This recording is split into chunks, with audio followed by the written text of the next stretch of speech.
All right. LDWMMAC, the legendary WLDMMAC. This is your boy, Coach Sheldon Harrison. You're live on the Coach Sheldon Harrison Combat Sports Show Live. Okay, I did not forget about this particular fight. I just had so many videos that I had to put out. And, you know, after working 15, 16 hours a day, it does get really tough to put these videos out. But y'all know I'm going to come through for a lot of these women's MMA fights. Now, I ain't going to get to talk about every single women MMA fight on the planet. But, you know, I talk about them as need be, and this is a fight I needed to talk about. You got Miranda Granger versus Hannah Goldy. Now, you know, I knew about Miranda Granger because I saw her fight Jamie Thornton. And, you know, her and Jamie Thornton, it was a knockout, drag-out war. And she finally, you know, ended up getting a submission over Jamie Thornton. But the fight was close, man.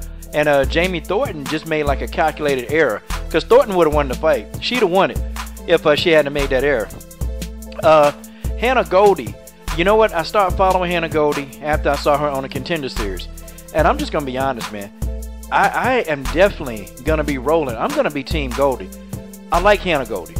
Okay, and I'm going to really tell you guys about this fight.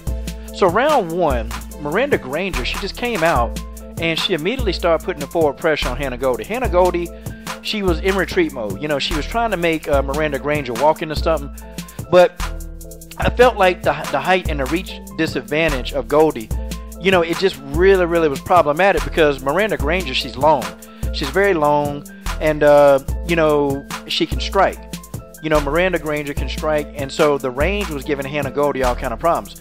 So Hannah Goldy, you know, started really circling the octagon, which I thought was smart. And Hannah Goldy, you know, in round one, she couldn't really get her jabs, and she couldn't get anything punch-wise to connect unless she got in close quarters.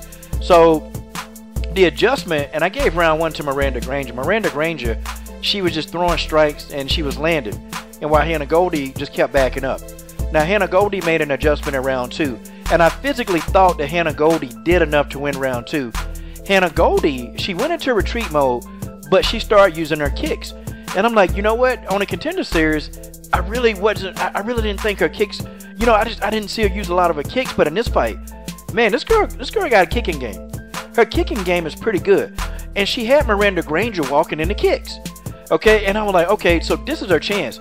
And then Hannah Goldy threw a nice body kick to Miranda Granger. And, you know, Granger, I can tell she felt it. But Miranda Granger, she tough. Because she bit on her mouthpiece and she just kept coming forward and kept pressing the action. But I thought that Hannah Goldy did enough in round two to win. And I thought that, me personally, I thought that she outstruck Miranda Granger. Now, the strike stats will tell you something different. But Hannah Goldy also did a good job in round two of actually slipping, you know, and dodging and blocking and catching and shooting. She did a good job of that, man. And her kicking game, again, you know, definitely was on display in round two. Now, round three, it was a close round, okay? I gave round two to Hannah Goldy. Round three was very close. It could have went either way. Hannah Goldy, again, was making Miranda Granger walk into her kicks. And, you know, she was throwing like high kicks. And she kicked Miranda Granger in the chin. And it was funny, man, because she slapped Miranda Granger with her foot. And then she turned right back around and did a kick. Like a side kick to her chin. And, you know, Miranda Granger felt it. And then Miranda Granger said, F it. She just bum rushed Hannah Goldy, grabbed her, put her on the fence, and started doing like some really good clinch work. Hannah Goldy got up out of that, man. And then she hit her with a good exit right cross. And then Hannah Goldy circled back to the center of the octagon. I thought that Hannah Goldy was doing better. She was doing much better work when she was in the center of the octagon. I felt like every time she retreated, you know, it was giving Miranda Granger the ammunition she needed to really finish the fight. Miranda Granger, she did a combination of different things, man. She would throw kicks to the body. You know, Miranda Granger got a hell of a jab. Man, that jab is nice. And she was using her jab to set up the kicks, and she was using her jab to set up the right crosses. I mean, Miranda Granger is a decent fighter. I was shocked that this fight never went to the ground. And I was expecting Miranda to try to take the fight to the ground. And I was expecting Hannah Goldy. Hannah Goldy is physically strong. She's very strong, and I was shocked that she didn't really try to impose her strength advantage over Miranda Granger. I thought she would do it. I thought she would get in close and really take this fight to the ground and then, you know, dominate using her strength. But nah, it didn't work.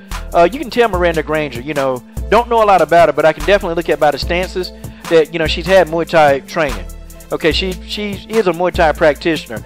And I can tell by some of the clinching and some of the way that she was checking kicks that, yeah, she Muay Thai. You know, Miranda Granger, definitely it was a deserved win. I disagree with the judges. They gave it 30-27 all to Granger. I thought at least round 2 belonged to Hannah Goldie. I thought that. And, you know, I even would have said 29-28, okay? Round 3 was so close, it could have went either way. And if the judges actually would have said Hannah Goldie won the fight, I wouldn't argue with it. Or if they would have said it was a draw, I wouldn't argue with it. The fight was that close. But, you know, I did see spots in round 3 where I would thought Miranda Granger would pull away from the fight. And then there were spots in round 3 where, you know, I just kind of saw where I thought Hannah Goldie was landing, you know, much more devastating kicks. You know, that's just my opinion. I'm going to support Hannah Goldie. Like, seriously, this kid has what it takes. And I think she just need to clean up on a few things. I think she really need to start using her strength because that's an attribute. And I think she need to go and trust herself, trust her striking. I felt like she didn't really trust her striking the way she did on the Contender Series. Like, Hannah Goldie can be a beast. She can be a beast. Miranda Granger, you know, did a good job. They took this fight, both of them, neither one of these are flyweights, okay? Their natural weight class is strawweight, especially Miranda Granger. So this was a learning experience, but neither one of these two, they're not going to fight at flyweight. They're going to, you know, definitely continue their career at strawweight, which is where they're naturally at. I don't know. You guys tell me what you think. But shout out to Miranda Granger for the win, and shout out to Hannah Goldie. Hannah Goldie, Coach Shelton Harrison is going to endorse you. He's going to endorse you, okay? It is what it is. He is. And whenever you have a fight, I'm definitely going to talk about it, and I'm going to be rooting for you because I think that Hannah Goldie has the tools. She's got the physicality. Now, will she have the mentality to be as big as I think she could be? You guys tell me what you think. This is your boy. Oh, and one more thing, too. Probably, too, if I was Hannah Goldie, I would actually, you know, get with, or, you know, see if there's a possible way that she can get with strikers, you know, or MMA, women in MMA who they've had a lot of success, but they just don't have the reach. And there are fighters out there. There are a lot of fighters out there, people like Tisha Torres, you know. She's had a lot of success, and she don't never have the reach advantage, you know. There are other fighters running around here that they don't have a reach. They have no. Jessica Andrade don't have the reach advantage in most of her fights, but she's successful. So, you know, I wish that it was a way that she can get with some other fighters and learn from some of those people about, you know, dealing with the taller fighter. If she learned how to deal with a taller fighter, Hannah Goldie is going to be golden. And that's what it is. This is your boy, Coach Shelton Harrison. I'm done. What are you waiting on? Support the best women's MMA platform on YouTube.